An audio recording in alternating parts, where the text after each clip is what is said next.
देखो फिनॉल की ठंडे तथा तन नाइट्रिक अम्ल के साथ अपक्रिया कराते हैं।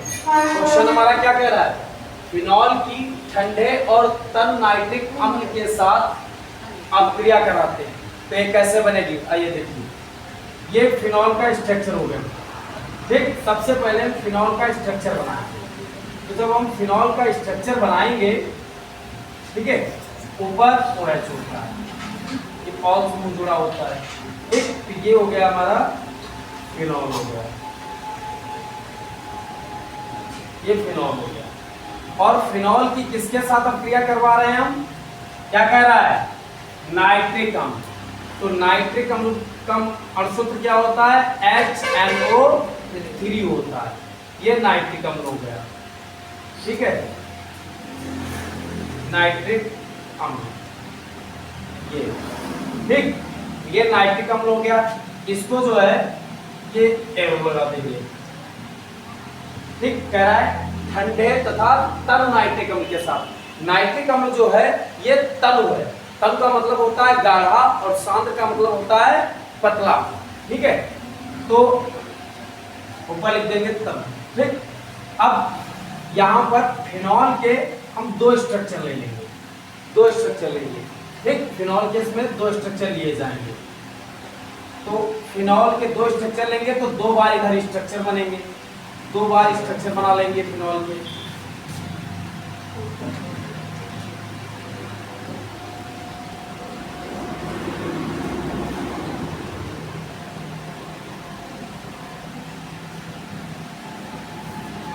ये ऊपर लगा देंगे OH और फिर प्लस करके लिख देंगे, प्लस करके।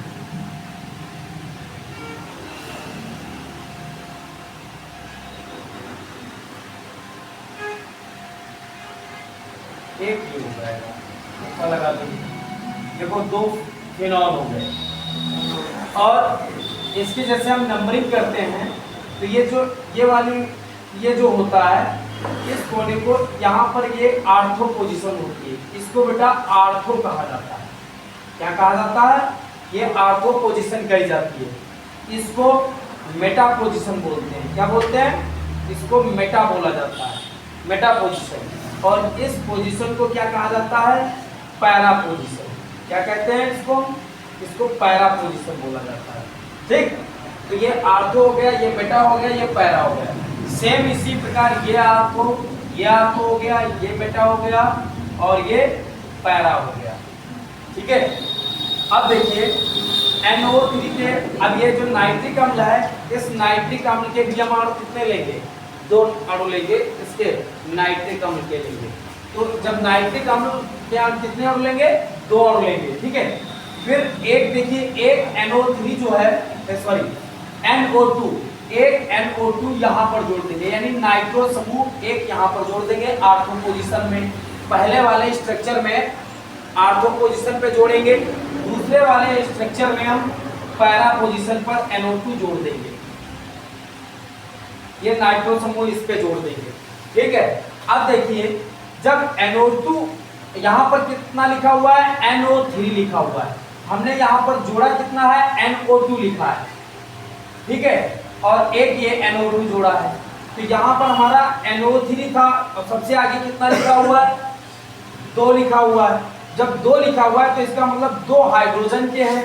और ये जहाँ पर NO2 जुड़ा है तो वहाँ पर एक हाइड्रोजन हमको मिला, एक यहाँ से हाइड्रोजन निकला और एक हाइड्रोजन कहाँ से निकला? एक यहाँ से निकला।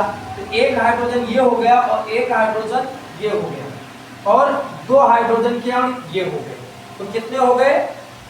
4H की हो गए, है ना, 4H हो गए।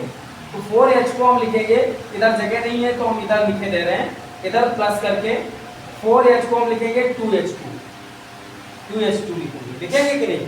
देखो इधर थोड़ा नीचे लिखेंगे, ये हो जाएगा प्लस का 2H2, ये लिख दिया 2H2। अब और NO3 के देखिए कितने थे? 2 थे भाई। NO3 के भी तो आगे 2 लिखा है, तो ये 2 NO3 के माने जाते हैं।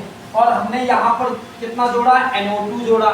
यहाँ पर भी हमने कितना जोड़ा? NO2 जोड़ा। तो देखिए N के यानी नाइट्रोजन के 2 थे, तो नाइट्रोजन का एक ये हो गया, एक ये हो गया, दो अणु हो गए नाइट्रोजन के।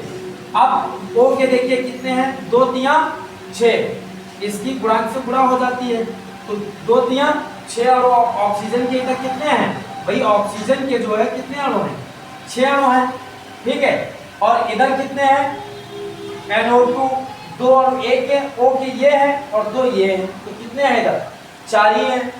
और इधर कितने हैं, 6, और इधर कितने हैं, 4, तो कितने O के बचे, 2 के, 2 और O के बचे, यानी ऑक्सीजन के 2 अणु बचे, वो 2 हम यहाँ लिख लेंगे, ठीक है। तो ये 2H2O हो जाएगा, 2H2O। अब देखिए 2 दूनी 4 H के और 2 O के माने जाएंगे, जो इधर 6 थे और इधर 2 2 4 थे, 2 बच गए थे, वो 2 यहाँ ऐड हो जाएंगे, ये जल निकल जाएगा। इसका नाम हम क्या बोलेंगे बेटा, इसका नाम क्या होगा, इसका होगा O पोजीशन पर नाइट्रो समूह लगा है। सबसे पहले हम समूह का नामांकन करते हैं और ये भी ध्यान रखते हैं वो किस पोजीशन पर समूह लगा हुआ है, तो सबसे पहले उस पोजीशन का नाम लिखते हैं, जैसे O हो गया यानी आर्थो, O का मतलब आर्थो। फिर कौन सा समूह लगा था, nitro, ortho nitro, ortho nitro. और ये स्ट्रक्चर काहे का था, फिनॉल का, तो ये हो जाएगा आर्थो नाइट्रो फिनॉल। और ये देखिए ये किस पोजीशन पर समूह लगा है, पैरा, तो ये हो जाएगा पैरा, P बना देंगे, ठीक है, पैरा ना लिखे P बना दीजिए, पैरा। और ये कौन सा समूह जुड़ा है, NO2, तो इसको क्या बोलेंगे, क्या बोलेंगे इसको, NO2 यानी नाइट्रो, तो ये नाइट्रो समूह हो जाएगा, para nitro phenol, para nitro phenol हो जाएगा, ठीक। ये क्लियर हो गया रिएक्शन, समझ में आया।